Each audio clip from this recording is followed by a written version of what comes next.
Hi friends, how are you all? Today என்ன பார்க்க போகிறோம் அப்படின்னா பைபோடி ஷாப் அப்ளிகேஷன் தான் இந்த வீடியோ ஸ்பான்சர் பண்ணுறாங்க.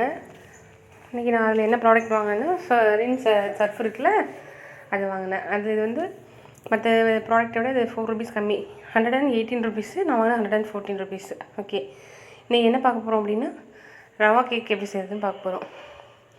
1 கப்பு ரவா, ஒரு 1/2 கப்பு மிக்ஸ் பண்ண, அதாவது கிரைண்ட் பண்ண சுகரு, எக்கு, கீ, மில்க்கு, ஹர்டு எல்லாத்தையும் ஆஃப் எனக்கு மெஷர்மெண்ட் கப் இருக்குல்ல அதில் ஆஃப் எடுத்துக்கணும். எடுத்துகிட்டு எக்கு வந்து ஒரு 2 to 3 எக்ஸ் எடுத்துக்கலாம். எல்லாத்தையும் நல்லா மிக்ஸ் பண்ணணும். ஸ்மெல்லுக்காக ஏலக்காய் போட்டுக்கலாம், இல்லை வெனிலா எசன்ஸ் இருந்தால் போட்டுக்கலாம். நான் ஏலக்காய் தான் போட்டேன் அன்றைக்கி.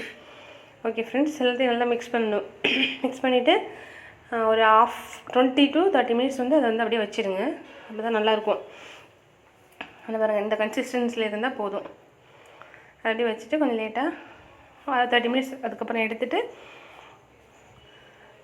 அதில் இந்த வீட் பவுடரு கொஞ்சம் மாவு அதையும் லைட்டாக மிக்ஸ் போட்டுக்கலாம். ஏன்னா அது நல்லா ஃப்ளேவர் கலர் நல்லாயிருக்கும். அதுக்காக ஒரு மெரூன் கலர் மாதிரி.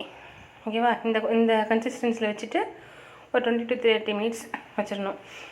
அதுக்கப்புறம் அதை வந்து குக்கர் இருக்குல்ல அதுலேருந்து உள்பக்கமாக ஆயில் அப்ளை பண்ணிவிட்டு, ஆயில் இல்லைனா கீ அப்ளை பண்ணிவிட்டு அதில் ஒரு பவுல் எடுத்து அந்த பவுலில் ட்ரான்ஸ்ஃபர் பண்ணணும். நம்ம வச்சுருந்த அந்த மிக்ஸ் பண்ண இதை அந்த குக்கரில் வச்சுருக்கேன் பாருங்கள். அது வந்து ஒரு 30 to 40 மினிட்ஸ் குக்கரில் வந்து மீடியம் ஃப்ளேமில் வச்சிடணும்.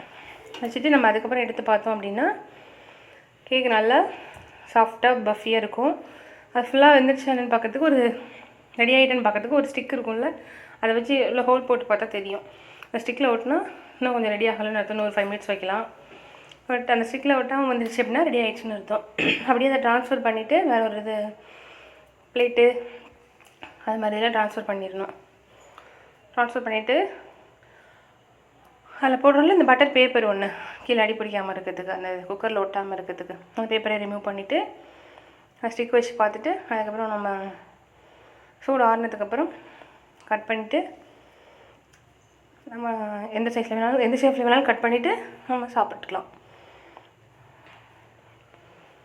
ஓகே ஃப்ரெண்ட்ஸ், இந்த செக் பண்ணுறாங்க பாருங்கள், அந்த இதை வச்சு ஸ்டிக் வச்சு அப்புறம் நம்ம அந்த சேஃபில் கட் பண்ணிவிட்டு எந்தெந்த சேஃப் வேணுமோ நம்ம இஷ்டத்துக்கு கட் பண்ணிவிட்டு சாப்பிட்டுக்கலாம். ஓகே ஃப்ரெண்ட்ஸ், நீங்கள் ட்ரை பண்ணி பாருங்கள், எப்படி இருந்துச்சுன்னு கமெண்ட் பண்ணுங்கள்.